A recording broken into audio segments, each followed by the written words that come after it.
everybody, this is Danny Class, and today we are going to learn the basics of diatonic harmony.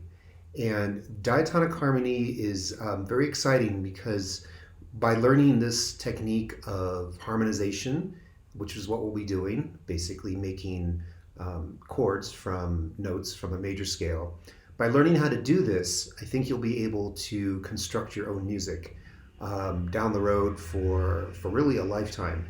And so it's a really powerful tool, I think, on learning to learn to express your own musical ideas and not having to copy other people.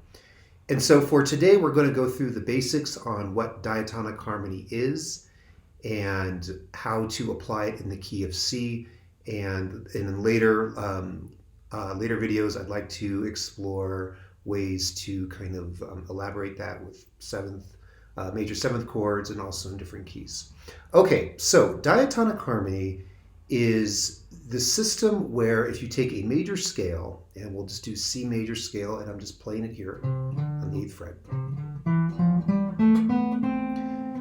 If you take a major scale, you can assign a chord to each note of the major scale, and if you do so, you enter into the diatonic harmony world and you're able to basically create chord progressions. And the cool thing about it is that the major scale, each note of the major scale already has a chord assigned to it. You don't have to figure it out, though you can, if you want down the road, kind of mess with it and tweak with it a bit. Okay, so what this means is the C, the first note, in this case C, but the first note of a major scale, the chord that will go with that note will be a major chord when we start off. So the first note of a C major scale is C, and so the first chord is C major, which I'll just play here. Okay, the second note of the major scale in diatonic harmony is a minor chord. So in this case, it will be a D minor. The third note of the major scale in the diatonic harmony formula is minor. The fourth note is major. The fifth note is major, and again, these are just the chords. The sixth note is minor, and the seventh note is diminished, which I'll talk about, and that gets you back to the eighth note, which is back to the root, and in this case C, and that's a major chord. Okay, so let's go through an example with C, and I'm going to play the chords. Before I start the video, I thought, well, where should I play them? Because probably most guitarists will know them in the first position, which is fine.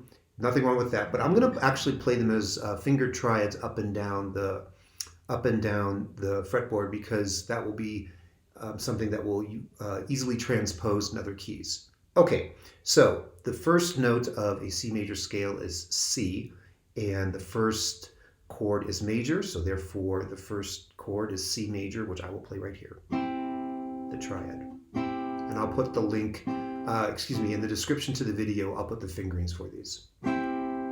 Okay, the second note of the major scale in diatonic harmony is a minor chord. In this case, the second note is a D, and so therefore your chord, easy enough, is D minor, which I'm playing up here. But you might actually know the fingering here, but I'll play it up here. Okay, moving on. The third note in the major scale in diatonic harmony is a minor chord once again, and the third note is an E, and so in the C major scale, and so therefore this is an E minor chord. So just to review, we have C major, D minor, E minor. You can kind of feel it going up, right? Okay, let's keep going. The fourth note of the major scale in C is an F, and in diatonic harmony this will be a major, so therefore F major. The fifth note is a major, in this case G, so that's G major. So just to review so far, C, D minor, E minor, F major, fourth is major, fifth is major, G major. The sixth one is a minor, in this case A minor chord. And the seventh is a diminished, and a diminished chord is simply the root and a flat third and a flat fifth. The root here is B, that's the seventh note of the major scale. And so diminished is B flat third, flat fifth. The flat third and flat fifth come out to a D and an F. That's B diminished, and then we get back to C. Okay, so again, the basic idea is that for every note in a major scale, C, D, E, F, G, A, B, and then back to C, in diatonic harmony, they all have a chord assigned with them. Again, the first one is C, its first is major, the second is minor, the third is minor, the fourth is major, the fifth is major, the sixth is minor, and the seventh is diminished.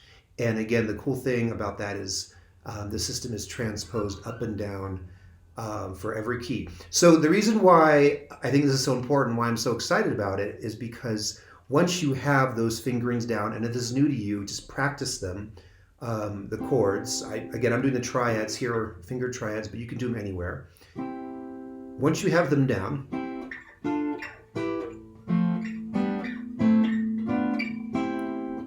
again and again and again, maybe even try it backwards.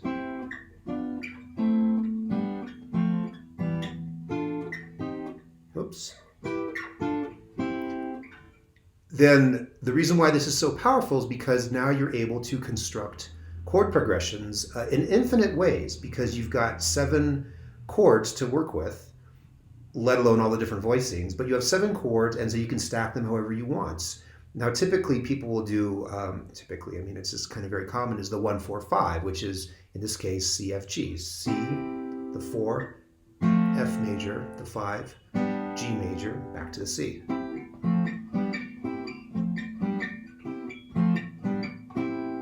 Or if you're playing them in the first position open chord.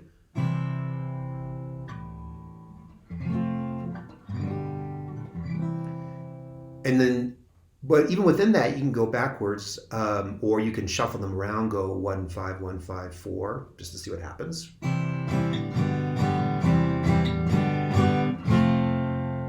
Back to C, it kind of wants to go there. Again.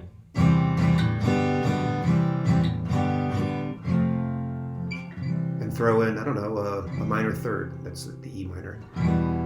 Back to C, etc., etc. You'll have tons, a lifetime really, of possibilities. I do think it's better, at least at this stage, to learn the fingered versions of the triads. You can do the bar chord versions too. I was going to actually do that, but I kind of like the little triad. We can do the bar chords. C major, D minor, E minor is going to get tight.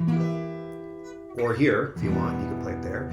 D major, G major, A minor, B diminished, which is sort of that thing, and then C major. So what I would suggest, if you're finding this inspirational, learn the chords. They're not that hard. Again, first major, second minor, third minor, fourth major, fifth major, sixth minor, seventh diminished. And then once you have them, shuffle and practice and find different interesting combinations that work for you. There really are infinite combinations, even within a key, let alone 12 keys. And once you're able to do that, also, if you're finger styling, you can think about how to arpeggiate them, do little hammer-ons, etc. And you'll have, like I said, plenty of musical material to work with. So thank you for watching. I will continue this idea of diatonic harmony in future lessons, but I wanted to at least introduce you to the concept if it was new for you. Thank you very much, and I will see you next time. Please remember to hit the subscribe button. Bye-bye.